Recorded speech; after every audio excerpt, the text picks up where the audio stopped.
Hello everyone, welcome to S V coaching classes. तो आज हम पढ़ेंगे आपको, देखिए हम आपको आज एक ऐसा क्वेश्चन पढ़ाने जा रहे हैं जो कि आपके क्लास 10th की मैथ में हर बार आता ही आता है और ये 4 नंबर का क्वेश्चन आपके एग्जाम में आता है। ये हो गया आपका रेशनल नंबर से क्वेश्चन, जिसको हम परिमेय संख्या कहते हैं या फिर वास्तविक, आपने रियल नंबर से वास्तविक संख्या है ना। तो सबसे पहले समझिए कि ये वास्तविक संख्याएं फिर होती क्या, इसको पढ़ाने से पहले थोड़ा सा समझ लीजिए। आपको जो मैं पढ़ा रहा हूँ, आपको हमारी इस वीडियो को समझने के लिए आपको इस वीडियो को कंप्लीट देखनी होगी, क्योंकि आप अगर इस वीडियो को कंप्लीट देखते हैं तो मैं आज की इस वीडियो में आपको जो कंसेप्ट बताने वाला हूँ, जो आपको कंटेंट देने वाला हूँ, वो आपको बहुत ही शानदार तरीके से समझ में आ जाएगा। लेकिन इसके लिए आपको इस वीडियो को कंप्लीट देखनी होगी, ठीक है। तो देखिए मैं बता रहा हूँ वास्तविक संख्याएं क्या होती हैं। उससे पहले समझिए आपको ये क्या होती है, प्राकृतिक संख्याएं क्या होती हैं। तो आप बताएंगे, मीन्स मैं बता रहा हूँ वास्तविक संख्याएं, नेचुरल नंबर, वे संख्याएं जो 1 से स्टार्ट होती हैं और इनफिनाइट तक जाती हैं, अनंत तक जाती हैं, वे आपकी नेचुरल नंबर्स कहलाती हैं, जो 1 से स्टार्ट होती हैं। उसके बाद आते हैं पूर्ण संख्याएं, होल नंबर, है ना, पूर्ण संख्याएं। तो पूर्ण संख्याएं क्या होती हैं, तो आप बताएंगे वे संख्याएं जो 0 से स्टार्ट होती हैं और अनंत तक जाती हैं, इनफाइनाइट तक जाती हैं, वे आपकी पूर्ण संख्याएं कहलाती हैं। उम्मीद करते हैं कि आपको नेचुरल नंबर और होल नंबर समझ में आया होगा, ठीक है। उसके बाद आपने इंटीजर्स पे पढ़ा होगा, पूर्णांक संख्याएं। तो वे संख्याएं जिनमें ऋणात्मक और धनात्मक दोनों संख्याएं आती हैं, वे आपके पूर्णांक कहलाती हैं, है ना। उम्मीद करते हैं कितना आपको समझ में आया होगा। अब बारी आती है रेशनल नंबर्स क्या होते हैं। रेशनल नंबर्स में परिमेय संख्याएं।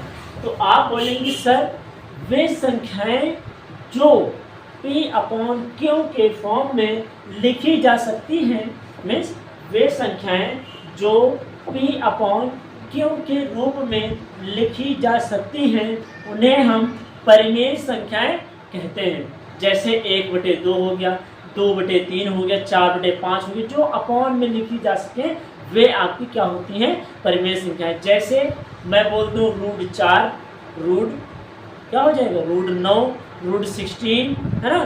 जो किसी न किसी संख्या का स्क्वायर होते हैं, वे भी आपकी परिमेय संख्याएं कहलाती हैं। लेकिन उसके बाद ये तो हो गई। अब मैं आपको समझा रहा हूँ अपरिमेय संख्याएं क्या होती है, इर्रेशनल नंबर्स क्या होती हैं। इर्रेशनल नंबर्स बोलेंगे सर वे संख्याएं जो P/Q के रूप में नहीं लिखी जा सकती हैं, उन्हें हम अपरिमेय संख्याएं, इर्रेशनल नंबर कहलाती हैं, है ना। जैसे √2 हो गया, √5 हो गया, √3 हो गया, √7 हो गया, है ना। जो विषम संख्याएं हो लेकिन उनका कोई स्क्वायर ना हो, वे संख्याएं आपकी अपरिमेय संख्याएं कहलाती हैं। आपने कभी एज्यूम किया है, अगर मैं आपसे बोलूं कि √3 को P/Q के फॉर्म में नहीं लिखा जा सकता है, तो आप कभी इसको एज्यूम करोगे कि सर ये कैसे हो सकता है, इसको क्यों नहीं लिख सकते हैं। तो मैं बताऊंगा क्योंकि √3 किसी का स्क्वायर नहीं होती है। स्क्वायर छोड़िए, ये एक फिक्स वैल्यू नहीं देती है।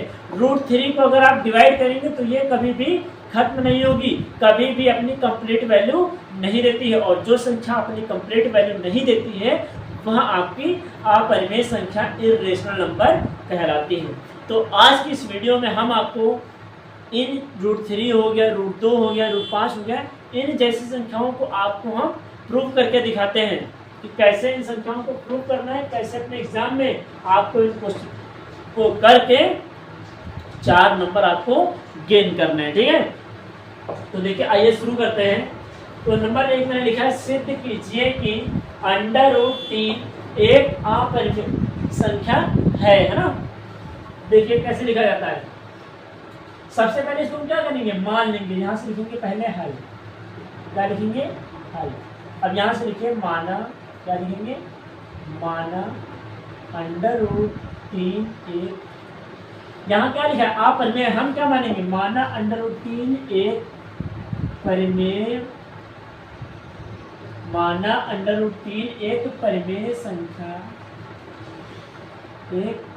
संख्या है ना, जो या जिसे P/Q के रूप में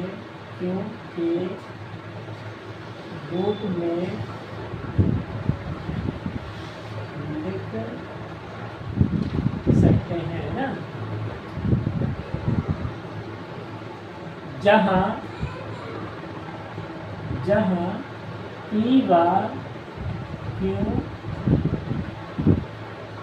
पूर्णांक है और Q is not equal to 0। ये आपको ध्यान रखना कि Q का मान कभी भी 0 नहीं होना चाहिए, आपको ये ध्यान रखना है, ठीक है। तो अब हमने क्या लिखा, इसको लिखिए √3 हो जाएगा, ये हो गया √3 बराबर किसका हो जाएगा, √3 बराबर हमने किसके इसको माना है P/Q के फॉर्म में, है ना, तो ये हमने इसको मान लिया P/Q के फॉर्म में। आप देखिए क्या करना है, मैंने कहा था ना कि √3 कहीं भी संख्या में अगर रूट आया है तो उसको हटाने के लिए हम दोनों साइड्स क्या कर देंगे, स्क्वायर कर देंगे, दोनों साइडों में वर्ग कर देंगे। तो हम यहाँ लिखेंगे दोनों पक्षों में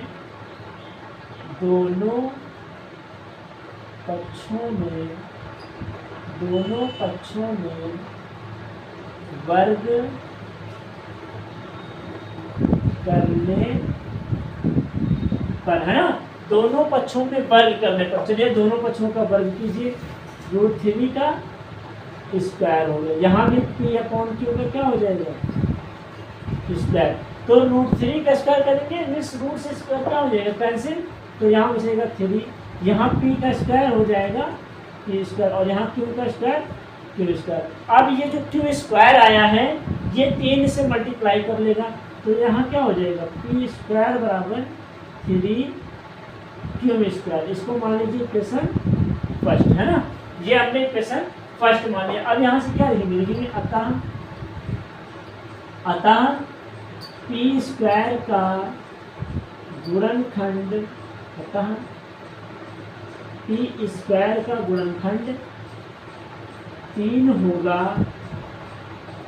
तीन होगा। अब यहीं से लिखिए, इसलिए यहाँ लिखेंगे, इसी में लिखिए, इसलिए यहाँ से हम लिखेंगे, इसी का आपको लिखना है, इसलिए यहाँ से क्या लिखेंगे, इसलिए P का गुणनखंड,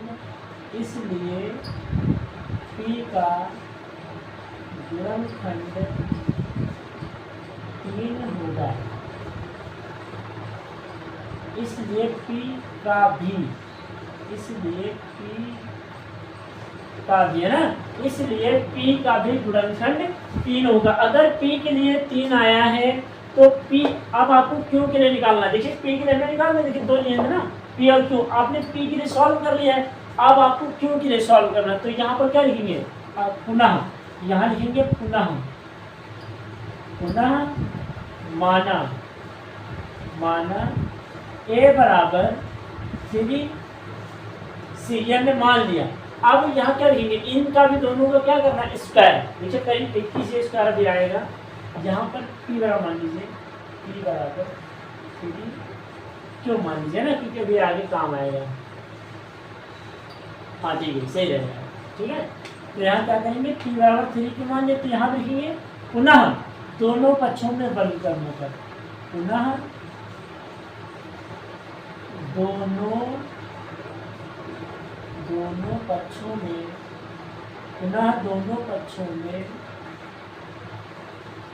वर्ग करने पर, है ना, पुनः दोनों पक्षों में वर्ग करने पर। तो देखिए P का भी स्क्वायर कीजिए, तो ये हो गया P का स्क्वायर, 3 Q का भी स्क्वायर कीजिए, ये 3, अब P का स्क्वायर P स्क्वायर हो जाएगा, 3 का स्क्वायर 9 और Q का स्क्वायर Q स्क्वायर, है ना। तो अब क्या करेंगे, यहाँ पर देखिए समीकरण 2।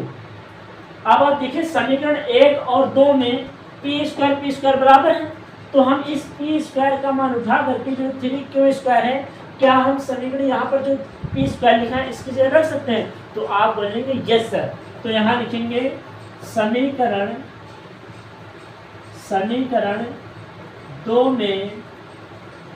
में एक का मान रखने पर है ना, तो जहां पी स्क्वायर वहां पर हम क्या लिखेंगे 3q स्क्वायर है ना, ये हो जाएगा। और यहाँ क्या लिखेंगे, यहाँ लिखेंगे हम अगर 3q स्क्वायर कर देंगे तो q स्क्वायर से q स्क्वायर कैंसिल हो जाएगा है ना, तो वहां पर ये बराबर तो ठीक था, कोई बात नहीं, चलिए ठीक है चलिए दीजिए, कोई बात नहीं। तो यहाँ क्या हो जाएगा 9q स्क्वायर, तो 3 × 3 3 3 जा 9, तो यहाँ से क्या हो जाएगा q स्क्वायर बराबर 3, यहाँ पर आप क्यों ना मान लीजिए, कुछ और मान लीजिए ना, यहाँ कुछ भी मान लीजिए उससे कोई दिक्कत नहीं, यहाँ m मान लीजिए, हम m मान लेते हैं ठीक है, क्योंकि यहाँ पर मानिए कुछ भी उससे कोई दिक्कत नहीं है, तो यहाँ पर m स्क्वायर हो जाएगा ना, यहाँ पर थोड़ा सा निकल लीजिए क्योंकि वो सेम हो जाता है, वो कैंसिल हो जाता है। तो यहाँ देखिए क्या हो जाएगा, अब देखिए अभी तक पी स्क्वायर बराबर 3q स्क्वायर आया था, अब यहाँ q स्क्वायर भी 3 के बराबर आ गया, मतलब a और जो हमने p और q माना है वो 3 के क्या है आपस में पूर्णांक है, इस वजह से दोनों के मान आपस में क्या गए, पी स्क्वायर बराबर 3 आया था, q स्क्वायर भी 3 आ गया, तो यहाँ दोनों आपका सही हो जाएगा। तो यहाँ लिखेंगे अतः, क्या लिखेंगे अतः q स्क्वायर का गुणनखंड, q स्क्वायर का गुणनखंड 3 होगा, इसलिए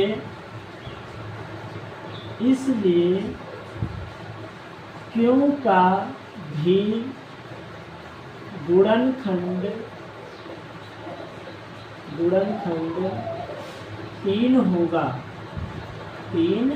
होगा है ना, ये हो जाएगा।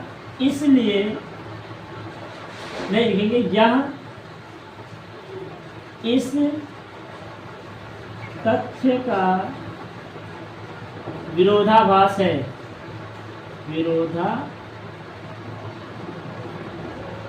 विरोधाभास है कि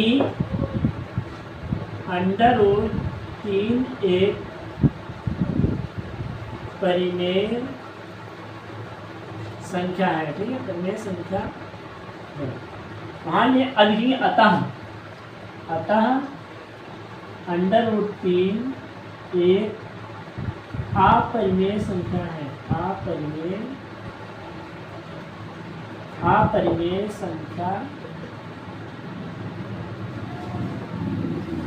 है ना।